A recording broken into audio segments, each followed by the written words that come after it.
This is Kurt Madsen here. We're going to look at using the Sparks Enterprise Architect tool. Whoops, let me get that up here. All right, so Sparks Enterprise Architect tool to model the customer portal project. So there's a lot to cover, so let me start with just the layout of the portal. So in the Project Explorer, I've split it out this way. BA is for business architect or business analysis. TA is for technical analysis. I've done that because we have two sides of the house, right? We have the end users and operations. Then separately we have our technical and IT teams. So looking at this, this is a project tree. We have the requirement summary. And this shows that we have, let me give some more space here. So we have vision and strategy, and these are realized by various pieces such as customer requirements, provider requirements, internal requirements. So we really have three perspectives in the business. Then we have additionally shared requirements and system requirements, which are non-functional. Then we have the vision and strategy. I've organized this along the lines of a balanced scorecard. And if we look at the different perspectives of the business, discounting the learning and growth, which is very important, but holding on to that for a moment. If you look at replacing, for example, the fast mover page, that contributes to reducing customer service time, so the time that people have to be on the call to help the customer. Then separately we have same workflow shall apply for both external users and internal users. So the point is that these various requirements and issues lead up in a cause-effect chain from one perspective to the next. This is a balanced scorecard model. So for example, cross-selling gives better brand awareness so that we're considered more than just a DME company. This will in turn increase revenue and improve our earnings. Now, to do this, we have various initiatives, and I think it's important to start at the top to understand how the portal fits into the business, and then we can go from there to building the correct requirements. So after talking with the various stakeholders, there are a couple metrics that are important. One is the utilization. Currently, very few of the people eligible to use the online or system online are actually using it. So patients per login, patients services per patient, referrals per service, all of these are metrics, and from these metrics we'll have certain targets. So for example, to increase users up to from 200 to 10,000. So moving on, we have functional requirements, and this is really just showing these are placeholders, so let me skip this for a moment. So we have services and functions. These are for future placeholders. So for the business case,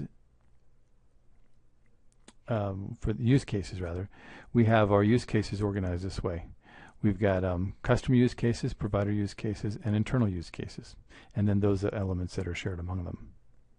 Now for actors, we have external actors and internal actors with connections as an actor in the center. So a lot of issues come to play here. For example, we don't want our external customers to see the margin on our products, so we want to make sure that our security of our system restricts that access to only internal actors. All right. So now for the use cases, basically portal users will initially just be external customers, but in the future they could be internal staff as well. So they don't have to be logged in to create an express referral, but they do have to be logged in to create a detailed service order, to search providers, or to manage orders. All of those have a precondition, which is in which authentication is required. So if we click on the properties for this element, for example, and we go to constraints, we see that authentication is required, and that's a precondition. Additionally, we have scenarios for this use case. We've got search by service, and then we have search by geographic area. Okay. And so other use cases include view, auth, deny, update, and all these things that we know about already. So this is a typical use case diagram. Now one other thing about the properties here, there's a link section, and so you see that we have links to various pieces. So you can create a service order. Well, actually, let me show you these. So you can find this in the project browser, this object is right here in this package. And then you can also find this in various diagrams. So here, for example, this same create service order use case is listed in an activity diagram. So here's where we get into cross-selling. So we have the create service order use case, which is initiated. That's a starting event. In other words, when the user initiates creating a service order. We're going to pull data from the referral body part data table, and we're going to determine what type of body part is in question. So let's say it's the lower back, and then we're going to look at this actually should be ICD-9 code. We're going to look at the code associated with it, and if it's a generic wheelchair, no, actually it should be, excuse me. So let's say they want to order a generic wheelchair. Then we're going to attempt to cross-sell them. So if the weight of the patient is over 250 pounds and the height is 6 feet or greater, then we're going to say that we're going to fill an order for render UI component to offer the bariatric wheelchair. They may still say no, but at least we've offered it. Now this section is iterative and it repeats. So we have home modifications, wheelchair ramp, wider door tub, transfer bench, and PT and transport, things like that. So the point is, this is an example of how the use case for creating a service order can be expanded to include new services that the customer didn't really set out to purchase.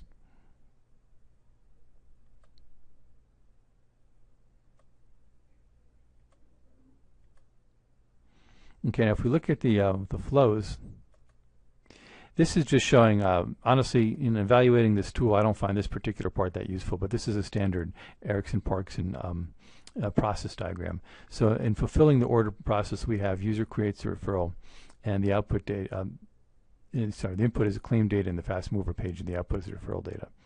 So this diagram is less useful.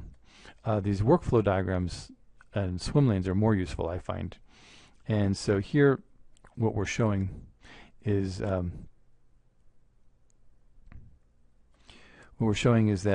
we've got an approver who starts off, let's say an external adjuster starts a workflow here. These pop-ups are very annoying, so bear with that for a moment.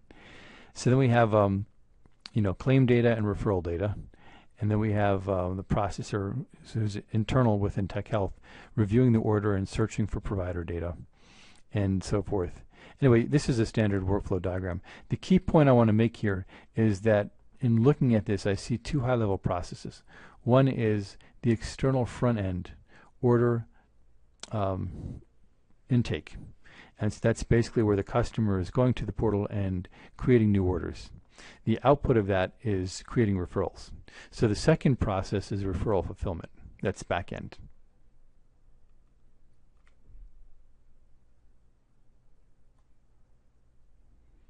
Okay. And just moving through these. Now we looked also at round-trip code integration, which is quite useful, but we decided that we're not going to do that for this project. So for example, let me just demonstrate it though, so we have this recorded. So let's say we want to import from source files. So actually let's start off like this. So from connections we would create a package, add package, and let's call this package services. Then in services we're going to add a diagram, and let's do code engineering Java. Okay, so now we're going to import from sources, select Java. Now what I've done is I wouldn't say integrated, but I'm using the same source tree, my same workspace that I have in Subversion, and also in Eclipse. So here we have in Eclipse, we've got the catalog file. And so the reverse engineering with the Sparks Enterprise Architect tool does work with Eclipse, and they do actually have a plugin, but you don't necessarily need that. So if we just take this catalog file as an example, and we do the import, we see that we have here now the class. Now you can render different elements of it, so you can say feature visibility, let's say truncate features, and we'll just say that we don't need to see all of the operations, but we'll just pick a couple. So get service,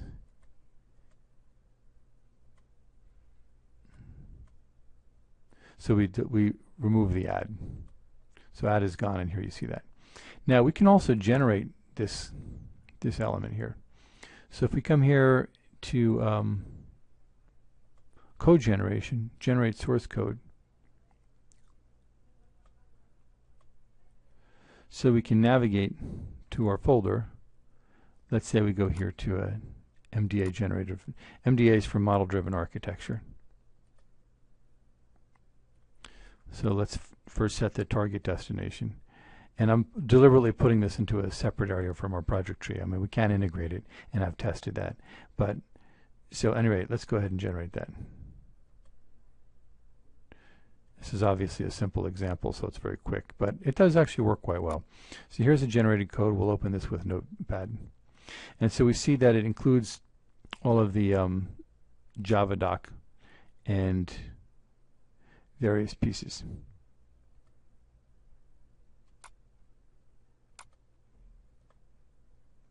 Okay, so now let's move on.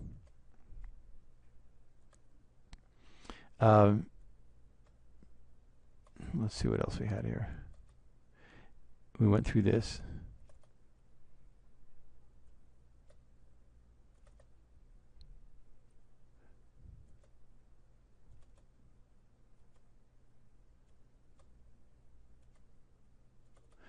Okay, these are really the main components I wanted to say. I did want to mention the traceability.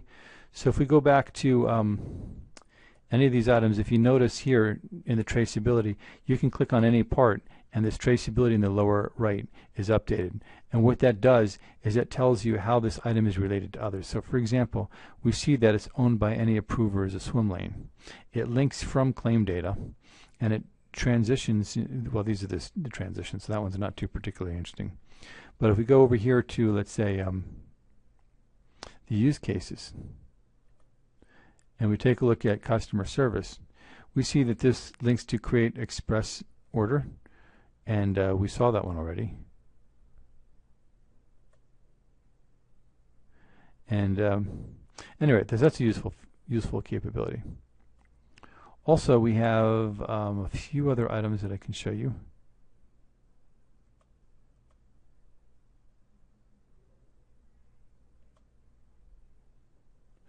The relationship grid.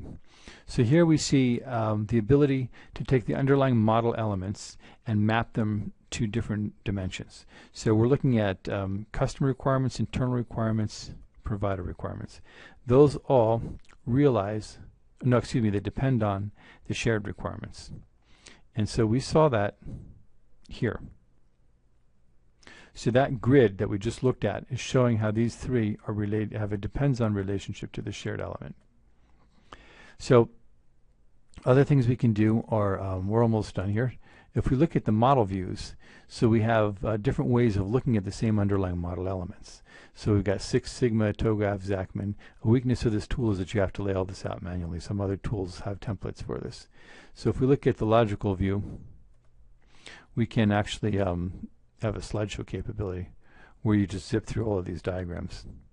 But again, the power for these tools is not necessarily the diagrams. It's more the fact that the underlying data elements are interconnected and you can navigate from one to another. So that pretty much wraps that part of the demo up. Are there any questions? That's it for now. Have a great day. Bye.